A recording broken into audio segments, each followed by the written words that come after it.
আসসালামু আলাইকুম ওয়া রাহমাতুল্লাহি ওয়া বারাকাতুহু। আলহামদুলিল্লাহি ওয়া কাফা ওয়া সালামুন আলা ইবাদিহিল্লাযিনা ইসতাফা, আম্মা বা'দ। সম্মানিত দর্শক শ্রোতা, প্রিয় দিনী ভাই বোন, আশা করি আপনারা সকলে ভালো আছেন। আমি আলহামদুলিল্লাহ ভালো আছি। এই ভিডিওতে হাজির হয়েছে একটি বিষয় নিয়ে, তা হলো মক্কায় যে সমস্ত দেবদেবী ছিল, তো এই সমস্ত দেবদেবীর নামই আল্লাহ তাআলার গুণবাচক নাম। এমন কথা যদি কেউ বলে বা এমন কথা যদি কেউ প্রচার করে, তাহলে তার ঈমান থাকবে কিনা, এই বিষয়টি নিয়ে সংক্ষিপ্ত আকারে বিস্তারিত আলোচনা করার চেষ্টা করব। আমা তাওফীক ইল্লা বিল্লাহ। Holi star presents.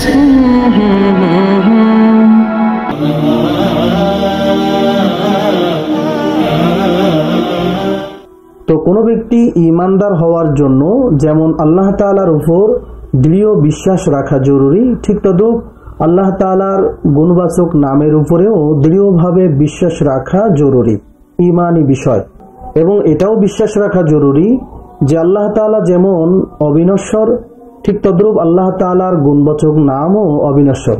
সুতরাং কোনো ব্যক্তি যদি আল্লাহ তাআলার গুণবাচক নামের অবিনশ্বরতার বিশ্বাস না রেখে বরং জাহিলি যুগের মূর্তি থেকে পরবর্তীতে নির্ধারণ হওয়ার বিশ্বাসে সে তা প্রচার যদি করে বেড়ায় বা সে বিশ্বাস করে বা সে প্রচার করে বেড়ায়, তাহলে তার ঈমান চলে যাবে, সে কাফের হয়ে যাবে।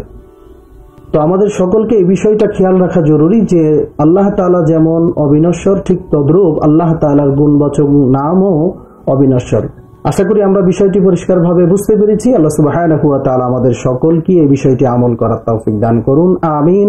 ওয়া আখিরু দাওয়ানা আলহামদুলিল্লাহি রাব্বিল আলামিন। আসসালামু আলাইকুম ওয়া রাহমাতুল্লাহি ওয়া বারাকাতুহু।